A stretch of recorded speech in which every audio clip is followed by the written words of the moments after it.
Pak Jokowi yang mencoba, kalau tidak bisa mengalahkan Mas Pram, bagaimana dibuat congor ngono ora dijeplok ngalu cangkeme. Pak Kumis dilawan ya, Hasto. Siap-siap lah Hasto. Menungso kaya asu ngono. Main ngerusak tatanane raine Hasto ya. Digeplok congore ngono karo alu ngono ya.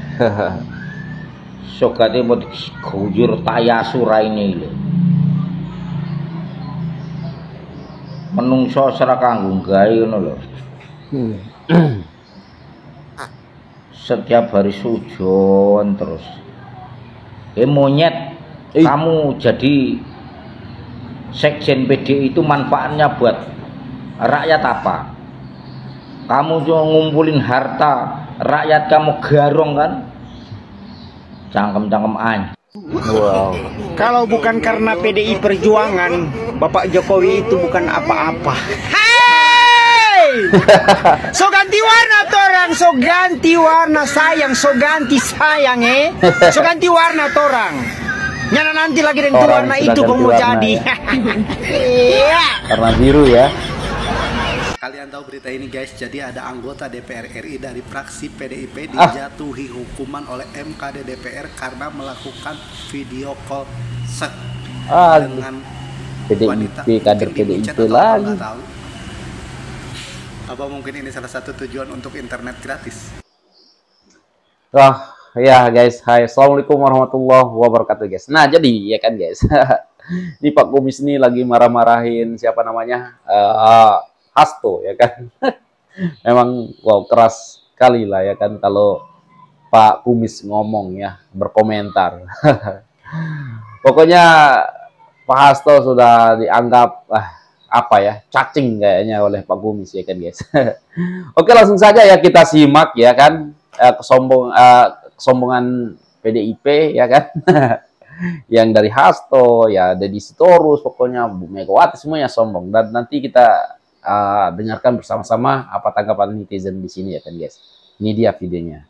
Mulai hari ini bisa menyebut Jawa Tengah bukan sebagai kandang banteng lagi, tapi sebagai kandang bansos dan parcok.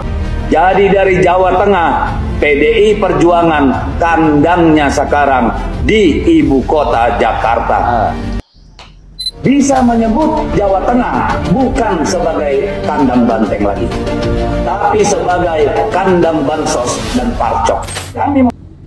Gue tahu banget yang dimaksud sama Deddy Sitorus ini. Di mana kandang bansos di Jawa Tengah tuh? Di Solo. Kenapa? Kemarin ya paslon dari partai Banteng ini bagi-bagi gas LPG 3 kg ya, gas melon, gas subsidi, gas pakai bansos itu dibagi-bagi ke warga supaya apa? Supaya milih dari paslonnya Banteng ini. Pertanyaan gua, kok bisa sih Dad itu curang LPG diambil banyak-banyak gitu terus dibagi-bagi ke warga supaya milih paslon dari Banteng?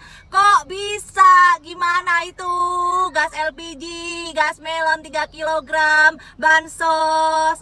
Udah gitu, udah bagi-bagi gas melon, tetap aja kalah di Solo. Tumbang itu Banteng. Yang menang adalah Respati Ardi. Aduh, sedih banget. Udah pakai bansos masih aja kalah deh. Tapi sebagai kandang bansos dan parcok. Ketua DPP PDI Perjuangan Bidang Pemenangan Pemilu Eksekutif, Deddy Sitorus menyampaikan bahwa saat ini Jawa Tengah bukan lagi kandang banteng. Ia menegaskan bahwa Jawa Tengah saat ini menjadi kandang bansos dan parcok. Hal itu disampaikan Deddy Sitorus pada keterangan pers PDIP menanggapi pelaksanaan dan temuan Pilkada 2024. Apakah masih kandang banteng? Yes. Pemilih kami masih tetap setia, bahkan bertambah. Tetapi sekarang rekan-rekan wartawan semua mulai hari ini bisa menyebut Jawa Tengah bukan sebagai kandang banteng lagi, tapi sebagai kandang bansos dan parcok. Lu aja ya kan yang bagi-bagi bansos LPG. Jadi jangan lagi sebut Jawa Tengah sebagai kandang banteng, tetapi sebagai kandang bansos dan parcok. Kalah aja. Dia yang curang, Mas Rocky Purba 97 ya. Mas, jenengan orang Jawa Tengah bukan, Mas? Kalau orang Jawa Tengah bisalah ngopi bareng saya, ketemu saya, DM ya, tak kasih alamatnya saya. Ya. Saya mau kasih tahu, saya mau kasih jenengan itu petunjuk ya. Jangan Anda mengatakan sekarang Jateng jadi kandang bansos. Yang Anda pikirkan kalau orang yang tidak memilih banteng itu dianggap penerima bansos.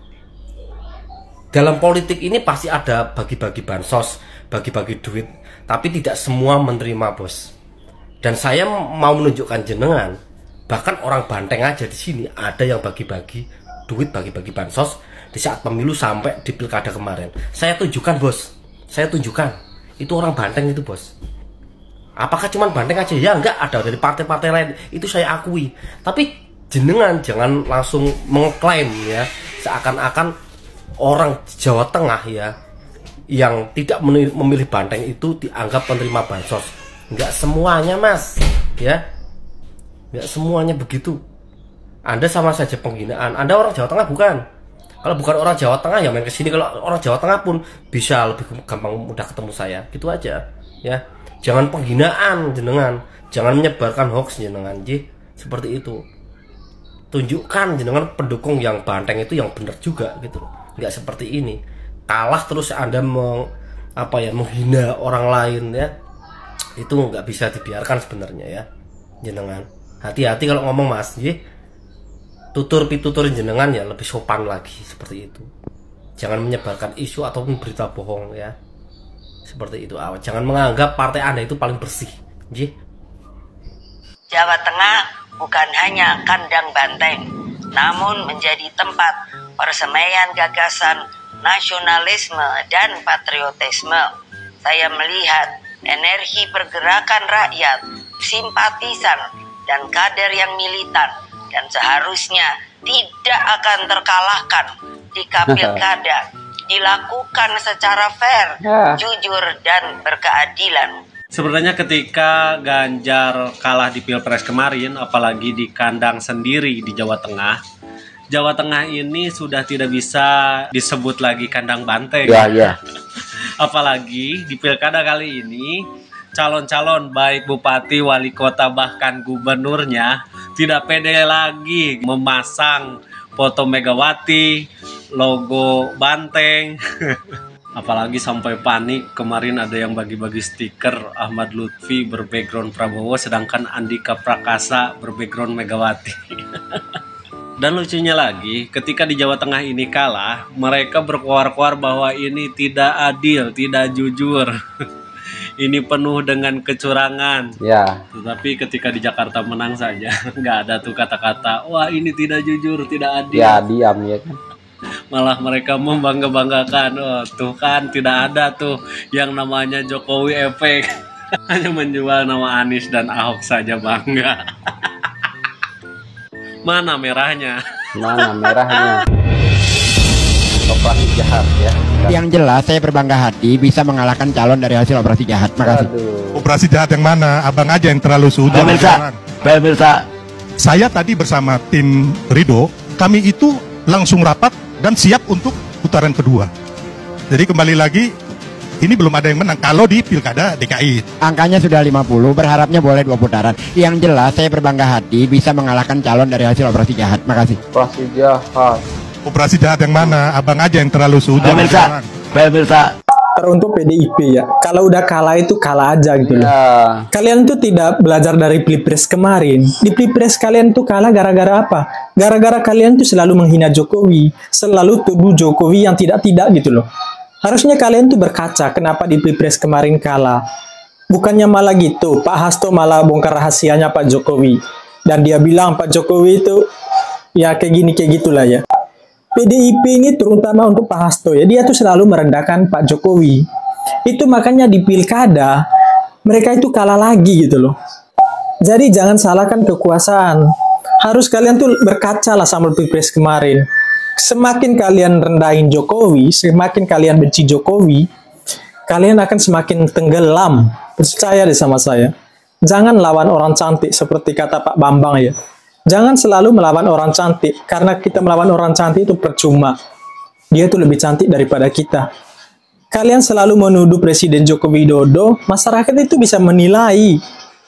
Gitu loh. Kemenangan besar Jokowi dan koalisinya di hampir seluruh wilayah strategis Indonesia, Jawa Timur, Jawa Tengah, Jawa Barat, Sumatera Utara, hingga Banten, menorehkan sejarah baru. Ironisnya, hanya Jakarta yang tak berhasil dikuasai. Namun, perhatian terbesar tertuju pada Jawa Tengah, yang selama ini diagung-agungkan sebagai kandang banteng PDIP. Dan kini, kandang itu tak lagi mampu bertahan. Bu Megawati, seperti biasa, tak menerima kekalahan ini dengan lapang dada. Berbagai alasan dikemukakan, mulai dari pengaruh bansos hingga campur tangan aparat. Kambing hitam silih berganti dituding sebagai penyebab tumbangnya PDIP di daerah yang selama puluhan tahun menjadi simbol kekuatan partai. Namun, pertanyaan besar justru menggelitik. Apakah kekalahan ini semata soal pengaruh pihak luar, atau ada yang salah dalam tubuh PDIP sendiri?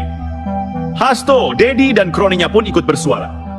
Mereka menyebut kemenangan ini tak lepas dari peran Partai Coklat. Tanpa sadar, narasi ini malah menunjukkan bahwa partai mereka sendiri tak lagi solid.